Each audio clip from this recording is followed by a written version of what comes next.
Halo Papips, balik lagi bersama kita, gue Alia Gue Morin di Popo Pojok Podcast.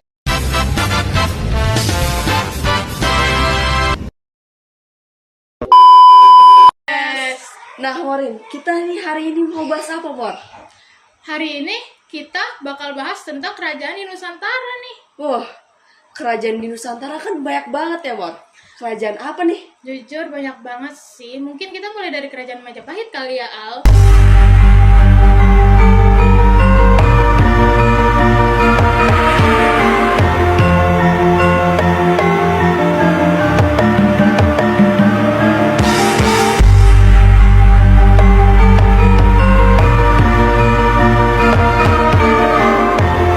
Iya tuh kerajaan tuh yang katanya pernah hampir nguasain Nusantara ya Mor. Iya, jujur itu kerajaan OP sih menurut aku sih.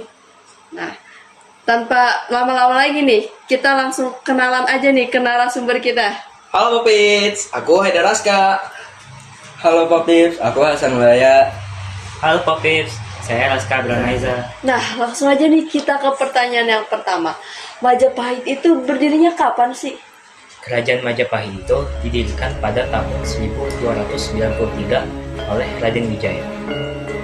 Kalau gitu, proses berdirinya gimana dong kerajaan Majapahit? Proses berdirinya Kerajaan Majapahit itu bermula dari kehancuran Kerajaan Singasari.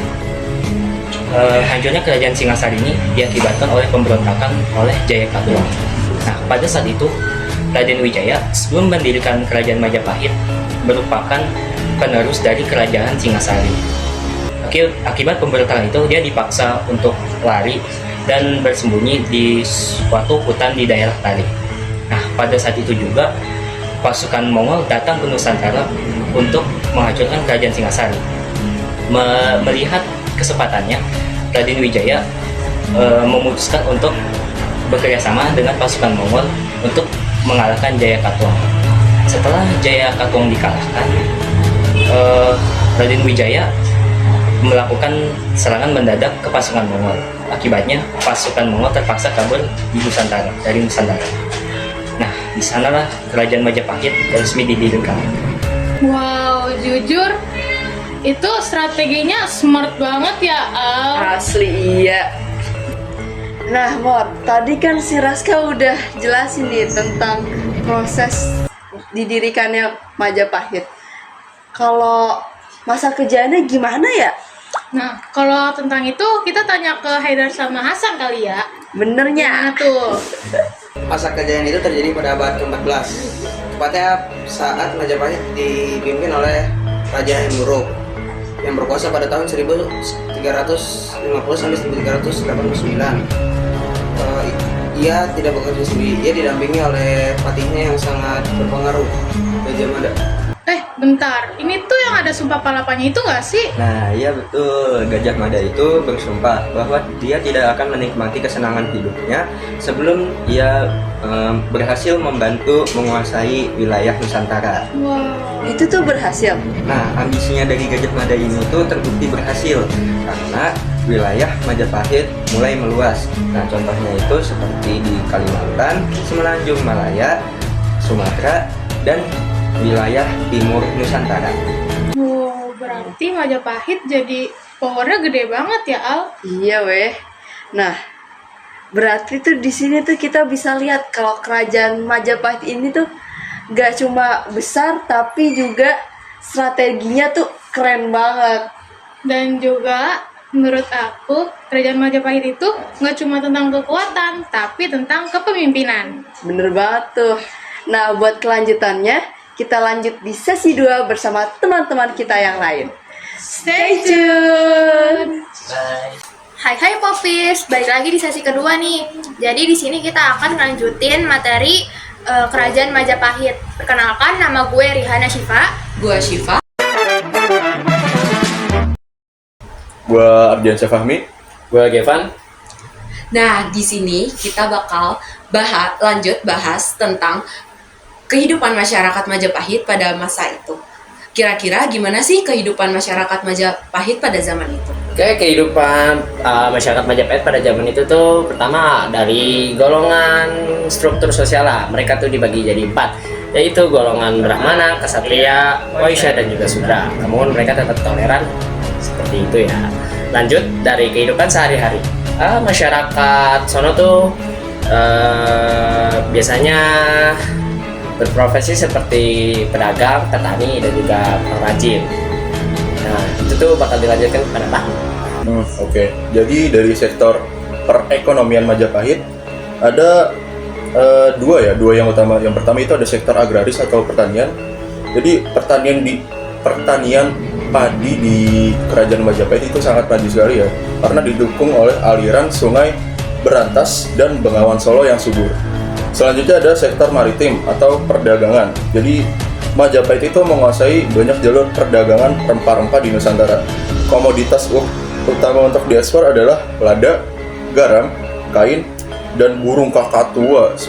Saat itu jadi burung kakatua itu masih banyak. Selanjutnya ada mata uang dari Kerajaan Majapahit. Jadi transaksi ekonomi sudah terorganisir dengan mata uang lokal yang disebut gobok atau tembaga, serta koin kepeng yang berasal dari Tiongkok. Selanjutnya ada pusat perdagangan. Pusat perdagangan Majapahit itu ada di Trowulan yang sekarang menjadi kota lupa saya. Itulah pokoknya Trowulan menjadi kota metropolitan yang ramai dengan pedagang domestik dan internasional. Ntar dicantumin aja ya, ada di teksnya itu. Nah, terus ada ini lagi nggak?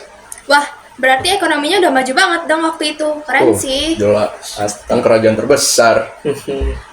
Wah, pasti selain itu budaya juga bakal berkembang banget gak sih? Iya, pasti dong. Nah, kalau soal peninggalannya nih, kira-kira apa aja sih yang masih bisa kita lihat sekarang?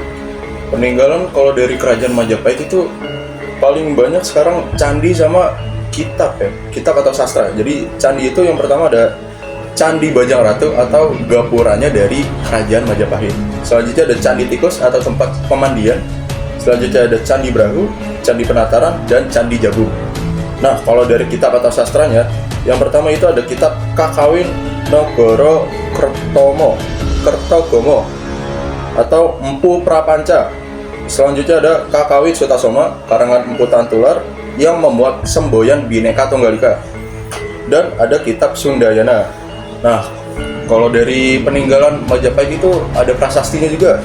Ada prasasti Kudadu, prasasti Waringin, dan prasasti Sukamerta.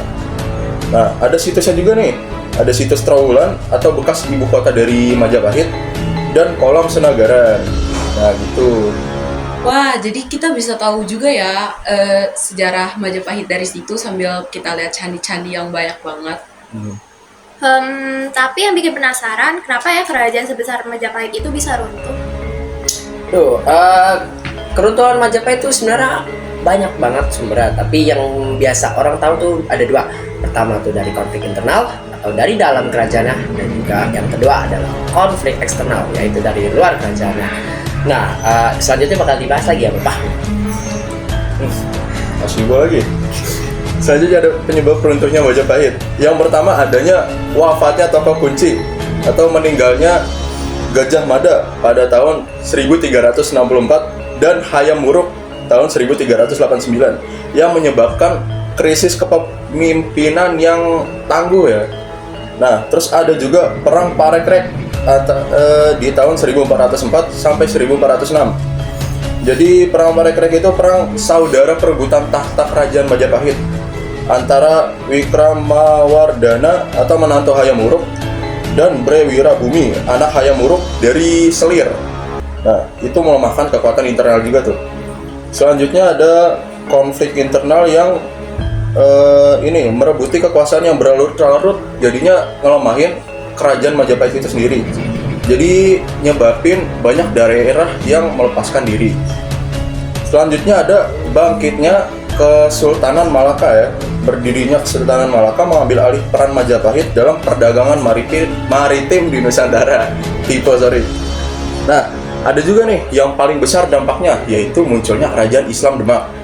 Nah, penyebaran Islam yang pesat khususnya munculnya Kesultanan Demak mengakhiri kekuasaan Majapahit yang akhirnya runtuh total pada awal abad ke-16 atau sekitar pada tahun 1527. Nah, jadi itu awalnya keruntuhan kerajaan Majapahit. Nah, ternyata kok runtuhnya kerajaan Majapahit itu bukan karena konflik dari luar doang nih ya. Iya tuh, ada dari konflik juga, yakni memperebutkan tahta kerajaan. Itu dari eksternalnya yaitu peperangan dan juga muncullah kerajaan Islam. Wah, ternyata dari sini kita bisa belajar dan ada pelajaran banget nih yang bisa kita ambil itu kalau persatuan itu tuh penting banget, guys. Wah, pasti. Jelas. Oke deh, makasih banyak buat kalian yang sudah dengerin sampai akhir. Sampai ketemu lagi di episode berikutnya. Dadah. Bye-bye.